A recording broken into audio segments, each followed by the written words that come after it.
Hello, this is the Provoked Prawn, and this is a video to compare two XLR microphones of a very different price point.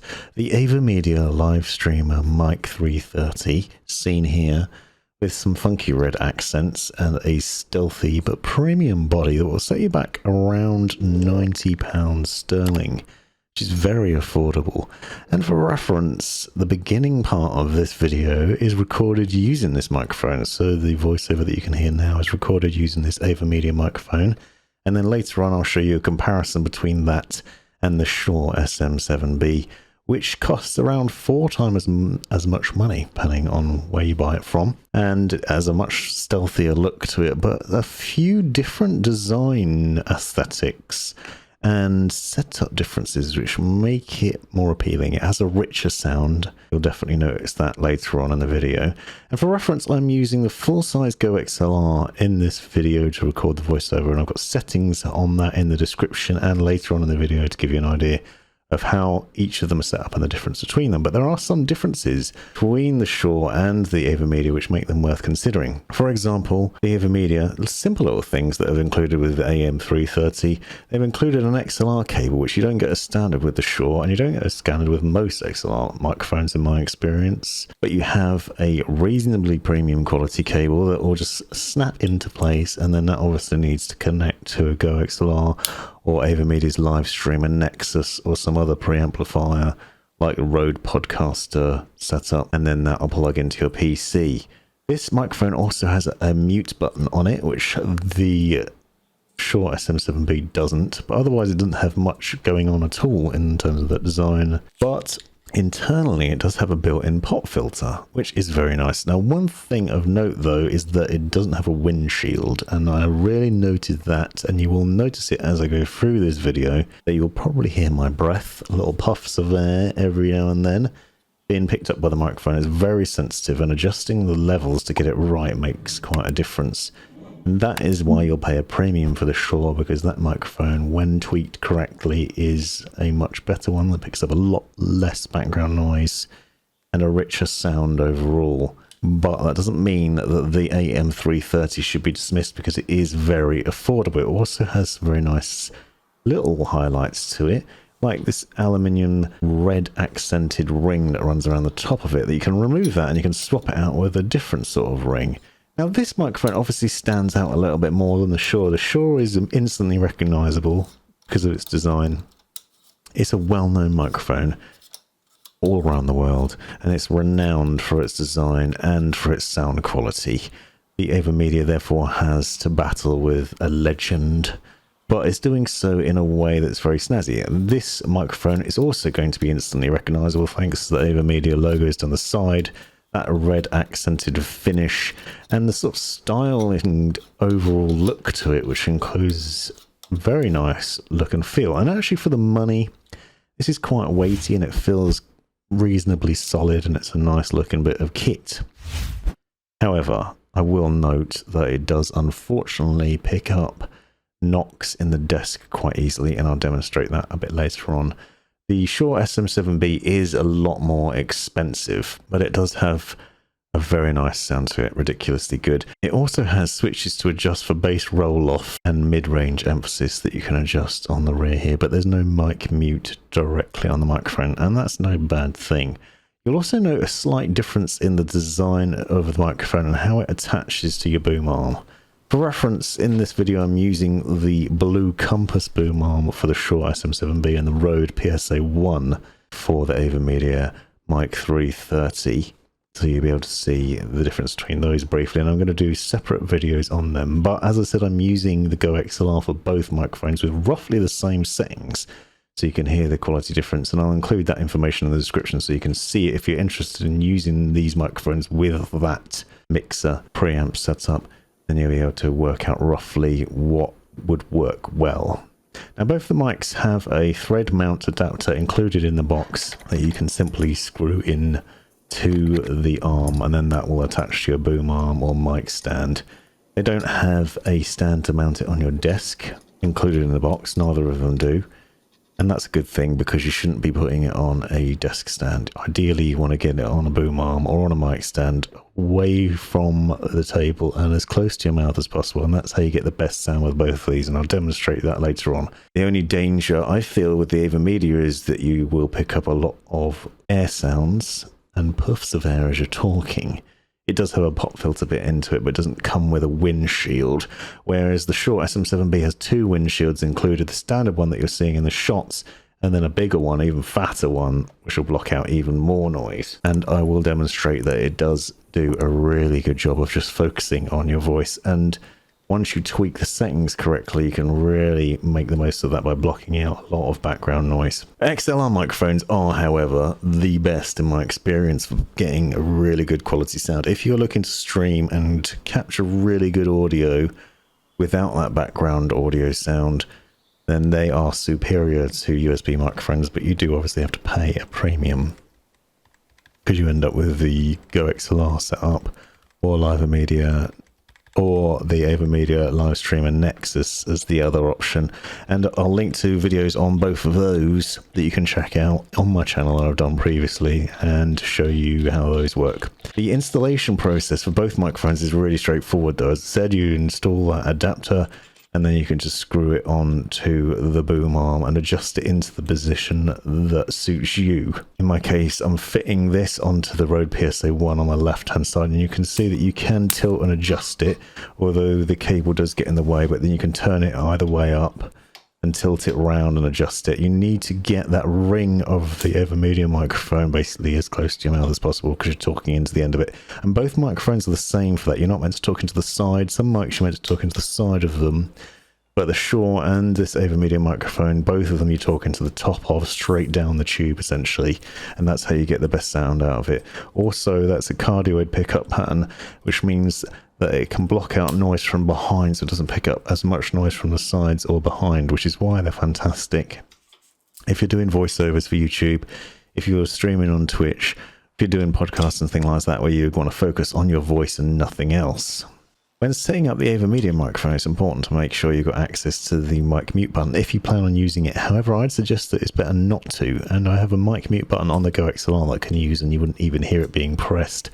As I'll demonstrate shortly, when you use the one on the mic, unfortunately it picks up that sound of it clicking on and off, which is not a great experience. It also does pick up a lot of other background noise, and so it's not as nice to set up, but it is a lot more affordable, and that is obviously a big selling point of this microphone without scrimping on quality. Now you can see the two mounted side by side, each on the different boom arms here, and you'll see the difference in the setup. There's no cable, you don't have the XLR chunky cable attached directly to the Shure SM7B, so it's a bit easier to navigate into a position that's comfortable. It is a little bit fatter and more imposing than the AVerMedia microphone, perhaps not as nice looking, but it does do a really good job of capturing audio, as I'm about to show you. And here we are with the AVerMedia microphone mounted on Rode's PSA boom arm, which you can see here. And this is a microphone test with it plugged into the GoXLR, full-size GoXLR, and I actually have this set up with the same settings that I use on my Shure SM7B, which is my standard, which is my usual microphone, and I'm going to do a separate test to show you the difference between those. But the reason I wanted to keep the same audio settings is to show you the difference that that makes, because the Shure SM7B requires a bit more tweaking in order to get sounding correct, because it's quite low, and some people believe it requires a cloud lifter in order to work, but it actually works really well with the GoXLR without any problems. I don't use a cloud lifter. You just need to get close to your mouth and have the right settings within the GoXLR to pick up the right audio without picking up loads of background noise. What I wanted to be able to demonstrate is the difference this makes with the AVerMedia microphone, because this mic doesn't require as much in terms of gain in order to make it sound good and to pick up your voice in a nice way. But with the same settings carried across, it will likely pick up a lot of background noise. Now this mic has a built-in pop filter, but it doesn't have a windshield on it. So one of the things I'm noticing while mic monitoring is I can hear a lot of my breathing on there. And if you blow into it, it picks it up really easily, which the Shure doesn't as much. it does if you get really close to it, and it is something that I have to cancel out sometimes in my voiceovers if I'm trying to get in close and make it sound good. But another thing I've noticed is that it picks up a lot of the knocks and things, so it's picking up a lot of the sound. If I touch the boom arm, for example, or just knock on the desk. Now, as I said, this isn't set up properly. I need to do some tweaking to make it sound the same, or to cancel out a lot of that background noise. But just for an example, do some typing now.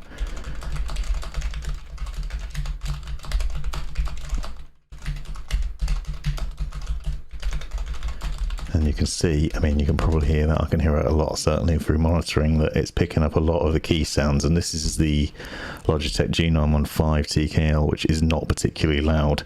It barely gets noticed on the Shure microphone. So that's the difference between those two. But obviously, some tweaking within the GoXLR will make some difference. Now, I'm going to note in the description the settings that I use from a Shure microphone. And I'm probably going to try and tweak it and recommend settings to use with this AVerMedia microphone, but I'm also going to be doing a video with the Live Streamer Nexus, which is probably the better combination to go with this mic, because that's what it was intended to be used for, and therefore it shouldn't have this issue quite as much where it's as loud. But the capture quality, as you can see, is really good. It sounds fantastic. It's got a really good sound to it, really nice and rich sound. That's obviously with the settings carried across again from the Shure, but it's picking up my voice in some pretty satisfying ways. It sounds pretty good in terms of the richness and quality of it. The only issues I think are at the moment is that just the puffs of breath and things like that. But pop filter built in, which is pretty unusual. You don't usually see that very often. There's obviously no shock mount in this setup. You could purchase an aftermarket one, get that installed, and it might be a thing because these knocks on the desk, like I'm just tapping on the desk with my fingers. Be interesting to see what sort of sound it picks up from like a mouse. This is a very loud mouse wheel, by the way.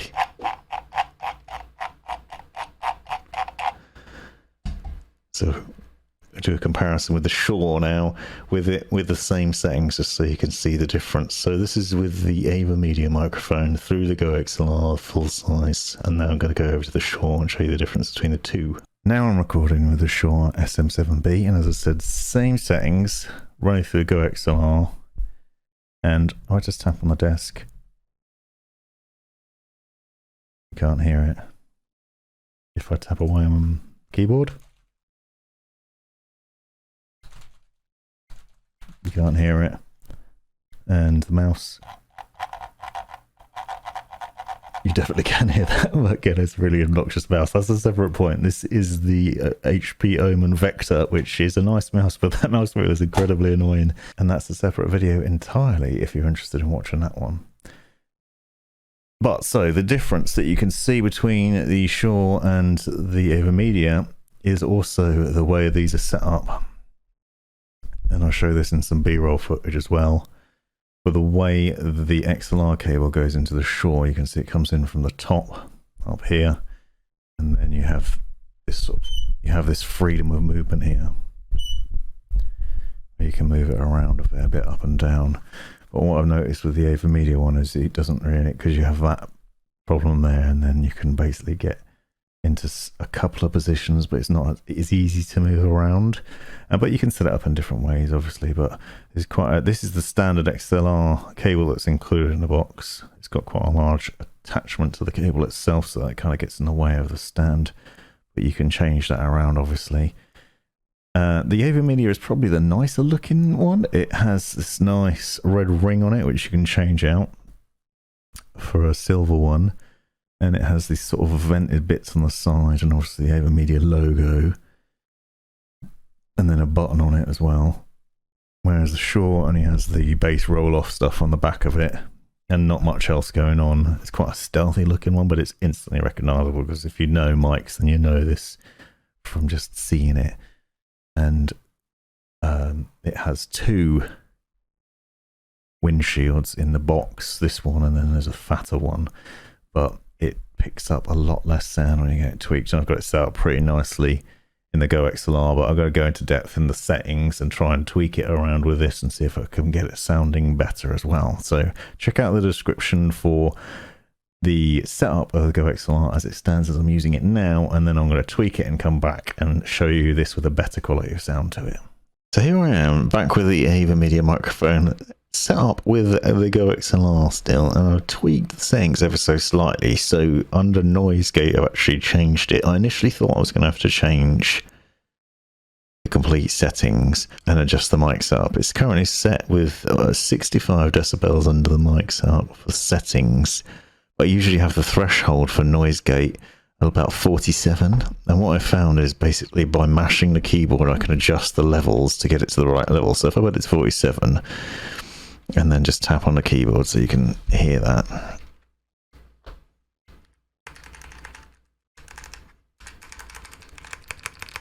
Obviously you can hear that if I'm doing it down here on my desk.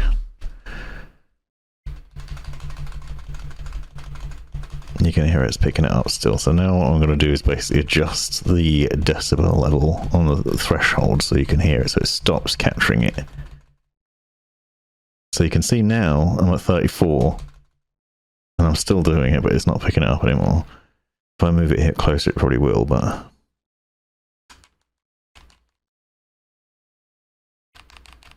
even there it's not really picking it up anymore. And adjusting that has now meant that the mic quality sounds a lot better. You can still hear it if I breathe into it, but now it's not picking up the sounds of the keyboard anywhere near as much, which is obviously fantastic. Simple adjustment, and as I said, I'm going to include these settings in the description so you can do the difference between them. But just so you can see quickly, I've got the threshold set to 34, attenuation is at 100%, attack is at 10 milliseconds, release is at 200 milliseconds. Compressor is at minus 10 decibels, 4:1 ratio, 2 milliseconds attack, 100 milliseconds release, 1 decibel of makeup gain, and the DS is basically set to 50. Now these are the settings that I've established to be the best for my microphone and my environment, including things like the noise of surrounding fans, the noise of my keyboard and things like that. You'll need to adjust it based on your own personal setup. And I'll link to a video by Harris Heller where he goes into a great deal of depth on the GoXLR, because that's very useful, and hopefully you'll find that useful too. And he talks about how you go about this process and what the difference is. But basically what I've done here is just the noise gate, so the compensation for removing background noise is basically changed on a decibel level. And obviously this is going to vary even depending on how far away the mic is from your mouth and things like this, but it's always best to get the mic close to your mouth as you possibly can, and then you get a much better quality of sound. And this one seems to have a really rich audio presence when set up like this as well, which is fantastic. It sounds really good, just very comparable with the Shure SM7B actually, and considering the price difference. Now obviously that required a lot of tweaking. And if I tap on the boom arm or move it around, you can still hear a little bit of it, and nowhere near as much. Now I've changed that threshold of decibels, it's much better, much nicer. So one thing that the AVerMedia microphone has, which Shure doesn't, for example, is a mute button. So that button on the microphone is actually for muting, so I can carry on talking and then slide it off. And then you obviously can't hear me talking. But I don't know if I like this, because if you listen, if I turn it on and off, you'll be able to hear the sound of me doing that.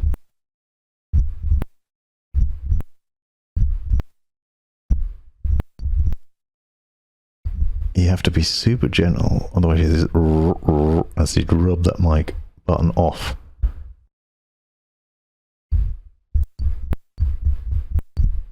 And that shows how much it picks up.